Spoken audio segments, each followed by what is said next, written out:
Assalamualaikum warahmatullahi wabarakatuh. Bersama saya Desi Yuni Heriska. Kali ini kita akan membahas mengenai koneksi antar materi modul 2.3 coaching dalam supervisi akademik. Adapun tujuan pembelajaran khusus yaitu CGP menyimpulkan dan menjelaskan keterkaitan materi yang diperoleh dan membuat refleksi terhadap pemahaman yang dibangun selama modul 2 dalam berbagai media. Pemikiran reflektif terkait pengalaman belajar. Pengalaman materi pembelajaran yang baru saja diperoleh, yaitu saya mempelajari tentang supervisi akademik yang bertujuan untuk mengembangkan kompetensi diri dalam setiap pendidik di sekolah.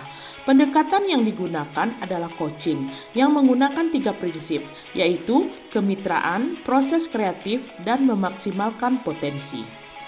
Sedangkan coaching yang harus dimiliki diantaranya yaitu kehadiran penuh, mendengarkan aktif, dan mengajukan pertanyaan yang berbobot. Percakapan menggunakan alur Tirta yaitu tujuan, identifikasi, rencana aksi, dan tanggung jawab. Terdapat 3 tahapan dalam supervisi akademik, yaitu pra-supervisi atau perencanaan, observasi, dan pasca supervisi atau tindak lanjut. Emosi-emosi yang saya rasakan terkait pengalaman belajar. Yang pertama adalah cemas. Sebelum mempelajari modul ini, saya merasa tidak mampu untuk melaksanakannya. Yang kedua adalah tertarik. Setelah mempelajari dan mengeksplorasi konsep ini, saya mulai tertarik. Yang ketiga adalah gembira. Saya merasa gembira saat mampu melaksanakan praktek coaching bersama rekan CGP dalam ruang kolaborasi dan kontekstual. Yang keempat adalah optimis. Saya optimis untuk mampu mengoptimalkan di sekolah tempat saya mengajar. Apa yang sudah baik yang berkaitan dengan keterlibatan diri dalam proses belajar. Saya mampu berkolaborasi dengan rekan sesama CGP saat mempraktikkan proses coaching, menggunakan alur Tirta sesuai dengan prinsip coaching dalam ruang kolaborasi dan demonstrasi kontekstual dengan baik, berperan sebagai coach, coachee, maupun sebagai pengamat. Apa yang perlu diperbaiki terkait dengan keterlibatan diri dalam proses belajar? Yang perlu diperbaiki adalah kemampuan diri dalam mengajukan pertanyaan yang berbobot agar dapat menggali informasi permasalahan pada diri coachee sehingga dapat menemukan solusi atas permasalahan yang dihadapinya. Sedangkan berkaitan terhadap kompetensi dan kematangan diri pribadi.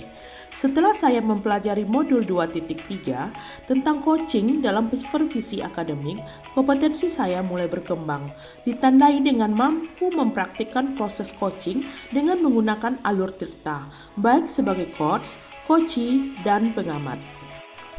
Saat saya mempraktikkan proses coaching, saya harus mampu mengendalikan diri dari asumsi-asumsi pribadi dan rasa emosi sehingga muncul kematangan berpikir dan bertindak agar sesuai dengan prinsip coaching, yaitu kemitraan, proses kreatif, dan memaksimalkan potensi. Yang kedua, analisis untuk implementasi dalam konteks CGP, yaitu memunculkan pernyataan kritis yang berhubungan dengan konsep materi dan menggalinya lebih jauh. Bagaimana agar prinsip coaching dapat diterapkan dalam kegiatan supervisi di sekolah? Prinsip coaching bisa dilaksanakan apabila mempunyai pengetahuan tentang coaching dalam supervisi akademik dan jangan hanya berbagai bahan penilaian saja. Namun supervisi dijadikan alat untuk meningkatkan kompetensi akademik guru sehingga tidak hanya melakukan observasi kelas saja, tetapi harus ada percakapan pra-supervisi dan pasca supervisi. Dalam percakapan pra-supervisi, kepala sekolah harus mendiskusikan perencanaan yang dilakukan oleh guru. Sedangkan saat pasca supervisi, kepala sekolah memberikan umpan balik dan tindak lanjut terhadap pelaksanaan observasi.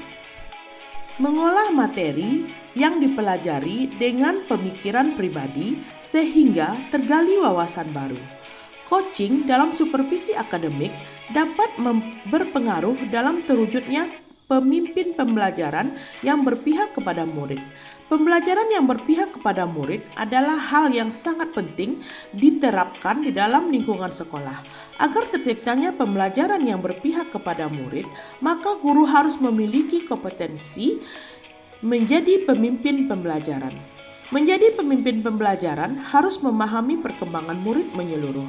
Tidak hanya aspek kognitif saja, tetapi harus memahami karakter sosial dan emosional.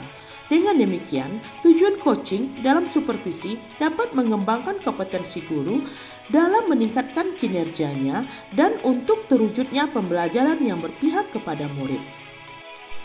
Menganalisis tantangan yang sesuai dengan konteks asal CGP, baik tingkat sekolah maupun daerah. Tantangan terberat adalah menyeragaman pemahaman tentang coaching dalam supervisi akademik kepada komunitas sekolah, yaitu supervisi akademik hanya dijadikan sebagai penilaian rutin kepala sekolah kepada guru saja, seharusnya dijadikan pedoman untuk meningkatkan kompetensi guru. Memunculkan alternatif solusi terhadap tantangan yang diidentifikasi. Yang pertama, alternatif solusi yang dapat dilakukan adalah melakukan sosialisasi kepada seluruh komunitas sekolah saat kegiatan rapat guru agar terjadi penyeragaman persepsi tentang makna supervisi akademik. Yang kedua, solusi selanjutnya adalah dengan memberikan contoh praktek coaching dalam supervisi akademik melalui berbagai media informasi digital yang dapat diakses oleh seluruh komunitas sekolah.